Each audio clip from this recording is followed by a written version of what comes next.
Right sir. Lakshmanarao గారు మనతో పాటు జాయిన్ అయ్యారు పురుషోత్తం రెడ్డి గారు, సీనియర్ అనలిస్ట్. పురుషోత్తం రెడ్డి గారు, మొన్న పెట్టినటువంటి తీర్మానం, దానిపైన ఆ తీర్మానం చేసి పంపిస్తే ఈరోజు పార్లమెంటులో దానిపైన చర్చ జరుగుతుంది. బిల్లు పైన రేపో మాపో చట్టం అవుతుంది.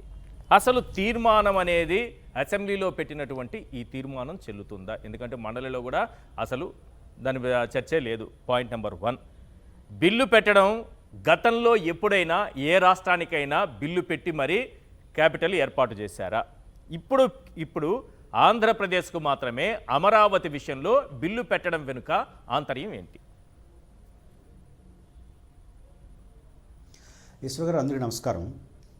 బేసిక్గా ఈరోజు అమరావతి చుట్టూ నడుస్తున్నటువంటి చర్చ రెండు రకాలు. ఒకటి, ఈరోజు భారత పార్లమెంట్లో దాదాపు 2 గంటల సేపు విభజన చట్టం 2014 సవరణలు ప్రతిపాదించారు. ఆ సవరణలో ఒక సవరణ ఉమ్మడి ఆంధ్రప్రదేశ్ హైదరాబాద్గా ఉన్నటువంటి హైదరాబాద్ని 2 రాష్ట్రాలు దాన్ని కాదని అమరావతి క్యాపిటల్ సిటీ ఆఫ్ ఆంధ్రప్రదేశ్గా సవరణ చేశారు. దానికోసం అందరూ పార్లమెంట్ సభ్యులు మాట్లాడారు. బహుశా రేపు రాజ్యసభలో కూడా మాట్లాడతారు. ఈశ్వర్ గారు, ఈరోజు విభజన చట్టానికి సవరణ చేయాల్సింది ఏంటి? రాజ్యసభలో ఆనాడు ప్రధానమంత్రి మన్మోహన్ సింగ్ గారు ప్రత్యేక హోదా ఇస్తానని అనౌన్స్ చేసి చట్టం కాల. నిజంగా చిత్తశుద్ధి ఉంటే ఎన్డీఏ గవర్నమెంట్కి ఈ చట్ట సవరణలో దాన్ని చట్టం చేసి ప్రత్యేక హోదా ఇవ్వచ్చు. కరెక్ట్. 2, 10 ఏళ్లలోపు రాష్ట్రంలో రాయలసీమ ఉత్తరాంధ్రకు ప్యాకేజ్ ఇస్తామన్నారు. 10 ఏళ్లలోపు ఇవ్వాల. కనీసం ఇంకో రాబోయే 5 ఏళ్ళని ఇవ్వాలని ఒక సవరణ ప్రతిపాదించాలి. ఆ 2 గంటల సమయం దానికి ఆడుకోవచ్చు. కడప స్టీల్ ప్లాంట్ ఉంది, అమలుకు నోచుకోలేదు. కాబట్టి విభజన చట్టంలో అమలుకు నోచుకోని అంశాలపైన 2 గంటల సేపు కానీ పార్లమెంట్లో చర్చ ఉంటే ఈ రాష్ట్రానికి చాలా ప్రయోజనం కలిగి ఉండేది. కానీ పార్లమెంట్లో చర్చ అవసరం లేని, చట్టం అవసరం లేని రాజధాని గుర్తింపు పైన చర్చించడం అనేది చాలా విచిత్రంగా అనిపిస్తుంది. ఈశ్వర్ గారు, బేసిక్గా ఈరోజు ఆంధ్రప్రదేశ్ రాష్ట్ర రాజధాని విషయంలో చర్చ 2 రకాలు జరగాలి. ఒకటి, అక్కడ ఎవరైతే భూములు ఇచ్చారో ఆ రైతులకి 1,10,000 ప్లాట్లు, దాదాపు 33,000 ఎకరాలంటే ఒక్కొక్క ఎకరాకి 3 ప్లాట్లు, ఒకటి కమర్షియల్ ప్లాట్, 2 హౌసింగ్ ప్లాట్లు వితిన్ 10 ఇయర్స్ లోపల వాళ్ళకి ఇచ్చేవాలి. అవును, 1,10,000 ప్లాట్లు. ఈ ప్లాట్లు తక్షణం కావాలని అమరావతి రైతులు కోరుతున్నారు. 12 ఏళ్ళు అయింది, దాని ఊసే లేదు. కాబట్టి ఈరోజు చర్చ ఏం జరగాలి? ఆ అమరావతి రైతులకు 1,10,000 ప్లాట్లు ఎప్పుడు ఇస్తారు? 2, సెల్ఫ్ సఫిషియెంట్ రాజధాని ఇది అని అన్నారు. ఎట్లా సాధ్యమవుతుందో చెప్పాలి, ప్రయత్నం చేయాలి. దీని చుట్టూ జరగాల్సిన సమయంలో రాజధాని గెజిట్, శాశ్వత రాజధాని ఇవన్నీ మాట్లాడు. నా పాయింట్ ఏంటంటే శాశ్వత రాజధాని మీరు తీర్మానాలు ఎందుకు అసలు ఎక్కడ జరగాల్సిన క్యాబినెట్లో తీర్మానం చేసేసి కేంద్రాన్ని పంపిస్తే గుర్తిచ్చేస్తుంది. మీకు లైవ్ ఎవిడెన్స్ ఏంటంటే ఢిల్లీ సుప్రీంకోర్టులో 2 కీలకమైన అంశాలు. కేకే వేణుగోపాల్ గారు, మాజీ attorney general of government of India, Andhra Pradesh ప్రభుత్వం తరఫున వాదిస్తూ రాజధాని అనేది కాన్స్టిట్యూషన్లో ఇతిమిద్దంగా ఎలాంటి పేర్కొనలేదు, ప్రిన్సిపల్ సీట్ ఆఫ్ చీఫ్ మినిస్టరే రాజధాని అన్నాడు. కాన్స్టిట్యూషన్లో చూసి చెప్తూ మాట్లాడారు. 2వ పాయింట్ ఏంటంటే కేంద్ర ప్రభుత్వం అఫిడేట్లు ఏమని చెప్పింది? 2014లో ఆనాటి రాష్ట్ర ప్రభుత్వం అమరావతి రాజధాని ప్రతిపాదన పంపించింది, నోట్ చేసుకున్నాం. 2019లో నూతన ప్రభుత్వం 3 క్యాపిటల్ ఫార్ములా తీసుకొస్తూ మాకు ప్రతిపాదన పంపించింది, నోట్ చేసుకున్నాం. ఇంకేదైనా ఫర్దర్ సమాచారం అంటే ఇస్తాము. ఇది పార్లమెంట్ సుప్రీంకోర్టుకి భారత ప్రభుత్వం చెప్పినటువంటి ఆన్సర్. ఆంధ్రప్రదేశ్ హైకోర్టుకి చెప్పిన ఆన్సర్ ఇది మా పరిధి కాదు, అది ఆంధ్రప్రదేశ్ ప్రభుత్వం అఫిడేట్లో దాఖలు చేసి చెప్పారు. 2వ అఫిడేట్లో మేము విభజన చట్టం ప్రకారం డబ్బులు ఇవ్వాల్సి ఉందంటే ఇస్తాము, అది అసెంబ్లీ సెక్రటరీ రాష్ట్ర ప్రభుత్వం ఎడగొడితే అది ఇస్తాము అనింది. అవును, అంటే ఇంత క్లియర్గా చెప్పిన తర్వాత కేంద్రం పాత్ర ఏమీ లేదు. ఆంధ్రప్రదేశ్ అయినా ఏ రాష్ట్రమైనా మా రాజధాని ఇదని చెప్తే గుర్తింపు వాళ్ళు ఇవ్వాలి. గుర్తింపు మీన్స్ మేము గుర్తిస్తున్నాం మీరు ఇచ్చిన యాక్ట్ అని. చట్టం ఏంటి ఈశ్వర్ గారు? ఇంత చట్టం చేశారు కదా, చట్టం గురించి మాట్లాడుతున్నారు కదా, మరి అసెంబ్లీలో మీరు పెట్టిన ప్రతిపాదనలో చట్టం అని ఎందుకు వాడలేదు? మీరు పదం వాడలేదే, శాశ్వతం అనే పదం వాడలేదే. ఏం వాడారు? ఎట అమరావతి రాజధాని. ఎట అమరావతి అంటే అర్థం ఏంటి? నేను గూగుల్ మన ఈ డిక్షనరీ చూస్తే 100 అర్థాలు ఉన్నాయి. అమరావతితో ముడిపడి, అమరావతితో ఆనుకోనుండి, అమరావతికి దూరంగా, పక్కన ఇన్ని ఉన్నాయి అని పెట్టిన ప్రతిపాదనలోనే. కాబట్టి కొత్త అర్థాలకి మీకు గుర్తుంటే మనం పాత విషయాలు మర్చిపోతున్నాం. కానీ చంద్రబాబు నాయుడు గారు 2014లో అమరావతి రాజధాని ప్రతిపాదన పెట్టినట్టు దాన్ని జగన్మోహన్ రెడ్డి గారు ఆమోదించి చెప్తారు. శుద్ధ తప్పు. ఆ రోజు ప్రతిపాదన ఏంటి ఈశ్వర్ గారు?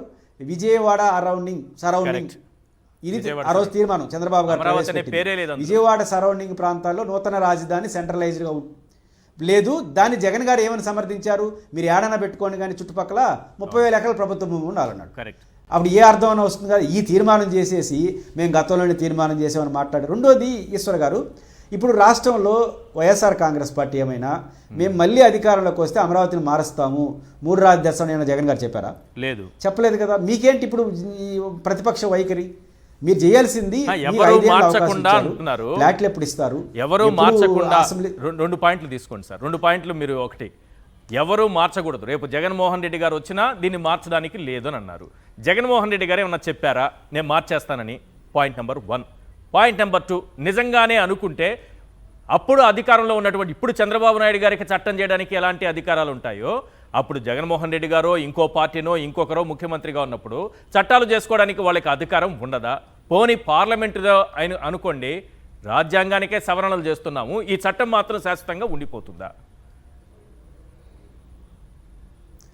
ఈశ్వర్, ఇక్కడ 2 అంశాలు. నిజంగా చట్టం అంటే శాసన మండలిలో కూడా పెట్టుకుంటారు వాళ్ళు తీర్మానం. చట్టం కాదు కాబట్టి పెట్టలా. Okay, good. మీకు శాసన మండలిలో కూడా పెట్టాలి. ఎందుకు పెట్టలేదు? అవసరం లేదు. ఎందుకంటే తీర్మానం మాత్రమే ఇది. ఒక ప్రపోజల్ ఆంధ్రప్రదేశ్ ప్రభుత్వం నుంచి పంపించారు. ఒక రెజల్యూషన్ ప్రపోజల్ కాబట్టి ఒక సభలో ఆమోదిస్తే సార్ని పంపించారు. రెండోది రెజల్యూషన్. ఇప్పుడు మనకు ప్రత్యేక హోదా కావాలని జగన్మోహన్ రెడ్డి 2 తీర్మానాలు చేయలేదు అసెంబ్లీలో. ఆంధ్రప్రదేశ్ యాజ్ ఎ చీఫ్ మినిస్టర్గా ప్రత్యేక హోదా కావాలని తీర్మానం చేయలేదా? ఇచ్చారా? అంటే ఆంధ్రప్రదేశ్ అసెంబ్లీ తీర్మానం అనేది proposal to government of India. రెండోది, మీరు పదే జగన్ గారు ఇంకా రారంటున్నారు కదా, ఆయన గురించి మీకు ఎందుకు పంచాయతీ? రారని మీరే చెప్తారు, మళ్ళీ వస్తారని మీరే చెప్తారు. రెండోది, మీరు చట్టం మీరు శాశ్వతం అని శాశ్వతం అనే పదం ఎందుకు? లోకేష్ గారు జగన్మోహన్ రెడ్డి గారి పేరు చెప్పి మరి జగన్మోహన్ రెడ్డి గారు వచ్చినా మళ్ళీ మార్చడానికి కుదరదంటారు.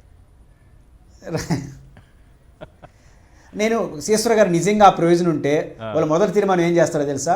ఇంకా భవిష్యత్తులో జగన్మోహన్ రెడ్డి ముఖ్యమంత్రి కాకూడదని తీర్మానం చేస్తారు.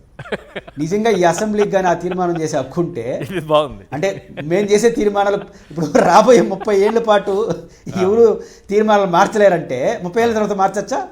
ఓకే, ఈ 30 ఏళ్ళ వరకు మార్చాలి, 30 ఏళ్ళ తర్వాత మార్చచ్చా? నిజానికి ఈ శాసనసభ వయసు 5 ఏళ్ళు. 5 ఏళ్ల పాటు వీళ్ళు చట్టం చేసుకుంటారు.